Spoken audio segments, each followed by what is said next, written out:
121 സങ്കീർത്തനം. ഞാൻ എന്റെ കണ്ണ് പർവ്വതങ്ങളിലേക്ക് ഉയർത്തുന്നു. എനിക്ക് സഹായം എവിടെ നിന്ന് വരും? എന്റെ സഹായം ആകാശത്തെയും ഭൂമിയെയും ഉണ്ടാക്കിയ യഹോവയിങ്കൽ നിന്ന് വരുന്നു. നിന്റെ കാൽ വഴുതുവാൻ അവൻ സമ്മതിക്കുകയില്ല. നിന്നെ കാക്കുന്നവൻ മയങ്ങുകയുമില്ല. യിസ്രായേലിന്റെ പരിപാലകൻ മയങ്ങുകയില്ല, ഉറങ്ങുകയുമില്ല.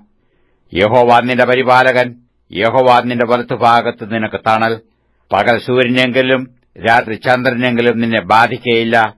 യഹോവ ഒരു ദോഷവും തട്ടാതെ വണ്ണം നിന്നെ പരിപാലിക്കും. അവൻ നിന്റെ പ്രാണനെ പരിപാലിക്കും.